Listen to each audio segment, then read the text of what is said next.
Bienvenue dans Au cœur de l'info sur France 24. Il est 19h à Paris. À la une de l'actualité, Trump vient de s'entretenir au téléphone avec Vladimir Poutine.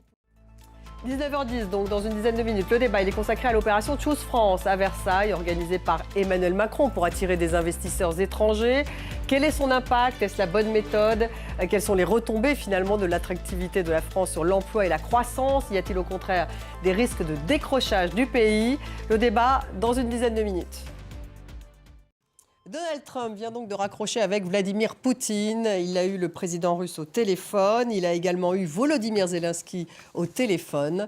Et Poutine, cité par l'agence RIA, déclare que nous sommes d'une manière générale sur la bonne voie, a-t-il dit. Il dit aussi que sa conversation avec Trump a duré plus de 2 heures. Sonia Dridi est à Washington. Sonia, bonsoir. Poutine dit aussi d'ailleurs que c'était très informatif. Oui, alors pour l'instant, je me trouve à la Maison-Blanche. On n'a pas encore de communiqué de la Maison-Blanche. Merci Sonia. Sonia Dridi en direct de Washington. Actualité au Proche-Orient, Benyamin Netanyahou déclare qu'Israël va prendre le contrôle de toute la bande de Gaza. Parallèlement à l'intensification des opérations militaires, Israël mène des pourparlers indirects pour un cessez-le-feu avec le Hamas. Et Israël vient de laisser passer 5 camions d'aide humanitaire de l'ONU à Gaza.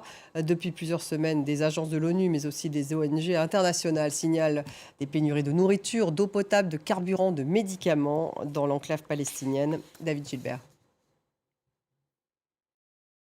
Le rapport de la commission d'enquête sénatoriale sur les pratiques des industriels de l'eau en bouteille a sorti ses conclusions. Elles accablent l'État et Nestlé. L'affaire des traitements illicites utilisés pour certaines eaux minérales ont fait l'objet d'une, je cite, dissimulation par l'État qui relève d'une stratégie délibérée. Explication Sophie Lançon, Jocelyne Azzo et Xavier Romand. Merci de nous avoir suivis. Restez avec nous dans quelques minutes. Le débat il porte sur l'organisation par Emmanuel Macron de Choose France qui accueille 200 chefs d'entreprise étrangers. Quelles sont les répercussions d'une telle opération? Est-ce la bonne méthode? Quel est l'impact d'ailleurs de Trump sur les relations commerciales et sur l'attractivité de son pays? Quelles sont les retombées d'ailleurs de l'attractivité de la France sur l'emploi et la croissance? Y a-t-il des risques de décrochage du pays? C'est le débat dans quelques minutes.